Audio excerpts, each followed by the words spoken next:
Good morning बच्चों आज हम आपके लिए लाए हैं आपका अध्याय यानी कक्षा 5 का अध्याय 5 दोहे।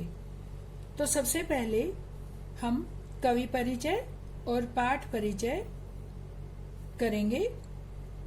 इस पाठ में दिए दोहे कबीर दास जी के हैं।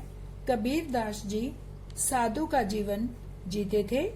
उनके प्रभावशाली व्यक्तित्व के कारण उन्हें पूरी दुनिया में प्रसिद्धि मिली। वे हमेशा कर्म में विश्वास करते थे और यही उपदेश दूसरों को भी देते थे। तो बच्चों, इसके अलावा हम कबीर दास जी द्वारा कुछ और बातें हैं जो कि हम आपको बताएंगे। कबीर दास जी एक बहुत बड़े आध्यात्मिक व्यक्ति थे और वो कर्म में विश्वास करते थे और वे कभी अल्लाह और राम में कभी भेदभाव नहीं रखते थे। और जब वो सादा जीवन व्यतीत करते थे और हमेशा ही यही लगन से काम करने की प्रेरणा देते थे। तो प्रस्तुत है आपके लिए कुछ दोहे यहाँ आपके। काल करे सो आज कर, आज करे सो अब, पल में प्रलय होएगी, बहुरी करेगा कब। बच्चों, यहाँ कबीर दास जी बताना चाहते हैं कि जो काम आपने कल करना है उसे आज ही करें और जो आज करना है उसे अभी कर डालें, क्योंकि पल में यानी किसी भी पल, किसी भी समय, किसी भी क्षण में प्रलय होएगी। प्रलय होएगी मैंने नष्ट हो जाना, सब कुछ नष्ट होना। बहुरी करेगा कब। बहुरी का अर्थ है कि शुरुआत, प्रारंभ। तो काम कब शुरू करेंगे? यदि प्रलय हो जाएगी, यदि सब कुछ नष्ट हो जाएगा तो तुम काम की शुरुआत कब करोगे? अतः कहने का तात्पर्य यह है कि कबीर दास जी ने इन पंक्तियों में यह बताना चाहा है कि समय बहुत कीमती होता है। हमें हर काम समय पे कर लेना चाहिए, हमें समय को खराब नहीं करना चाहिए। और जब हमारा समय हाथ से निकल जाता है तो हम काम की शुरुआत फिर कब करेंगे? ये देखिए, दुख में सुमिरन सब करें, सुख में करे न कोई, जो सुख में सुमिरन करे, दुख का ही का होई। बच्चों, यहाँ कबीर दास जी बताना चाहते हैं कि हम परमात्मा को हमेशा दुख में ही याद करते हैं, सुख में हम कभी भगवान को याद ही नहीं करते। और यदि हम सुख में याद करें तो हमें कभी दुख आए ही ना, फिर होगा भी क्यों दुख। तो अर्थात हमें प्रभु को हर परिस्थिति में याद करना चाहिए, याद रखना चाहिए। परिस्थिति चाहे अनुकूल हो, चाहे प्रतिकूल हो, अनुकूल हो या प्रतिकूल हो, हमें हमेशा भगवान को हर वक्त याद रखना चाहिए। इससे हमें कभी भी दुख होगा ही नहीं। अब यहाँ देखेंगे इन पंक्तियों में, साधु ऐसा चाहिए जैसा सूप सुभाई, सार सार को गही रहे, थोथा देत उड़ाई। बच्चों, साधु का मतलब यहाँ सज्जन पुरुष से है। सज्जन पुरुष का स्वभाव कैसा होना चाहिए?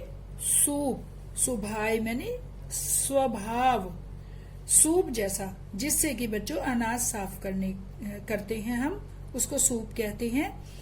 और जो सार सार को यानी काम काम की चीज को तो रख लेता है, और जो थोथा होता है मतलब निरर्थक होता है, बेकार होता है, व्यर्थ होता है, उसको वो उड़ा देता है। तो इन पंक्तियों का ये अर्थ है। और पर कहने का तात्पर्य यह है, कबीर दास जी कहते हैं कि सज्जन मनुष्य का स्वभाव सूप के समान होना चाहिए। जिस प्रकार सूप अनाज के अच्छे दानों को रखकर बेकार के दानों को अलग कर देता है, उसी प्रकार सज्जन पुरुष को भी संसार की निरर्थक बातों को त्याग कर केवल अच्छी बातें, सार सार अच्छी बातों को ही ग्रहण करना चाहिए। अब इन पंक्तियों में देखते हैं क्या बताना चाहते हैं कबीरदास जी। ऐसी बानी बोलिए मन का आपा खोए, औरन को शीतल करई आप हो शीतल होए।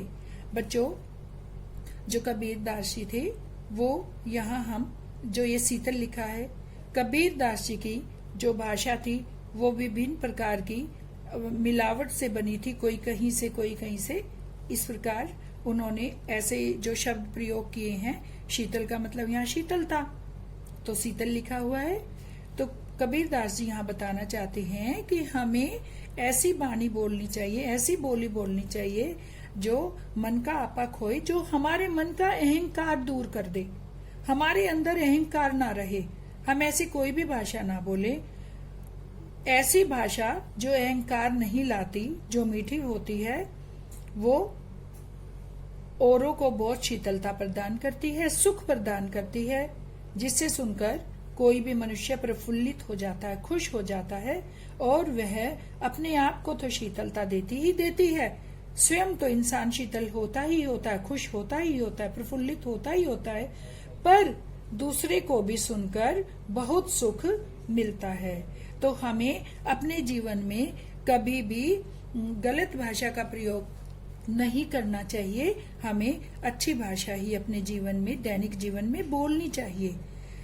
साईं इतना दीजिए जामे कुटुम्ब समाए, मैं भी भूखा न रहूं साधु न भूखा जाए।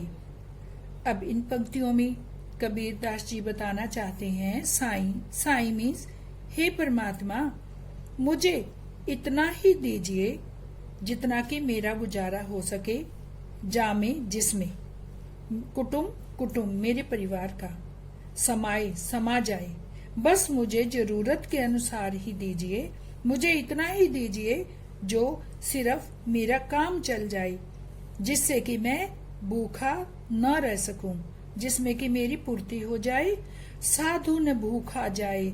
साधु का मतलब बच्चों यहाँ से अतिथि से है, मेहमान से है, कि मेरे घर आया हुआ कोई भी अतिथि भी भूखा न जाए।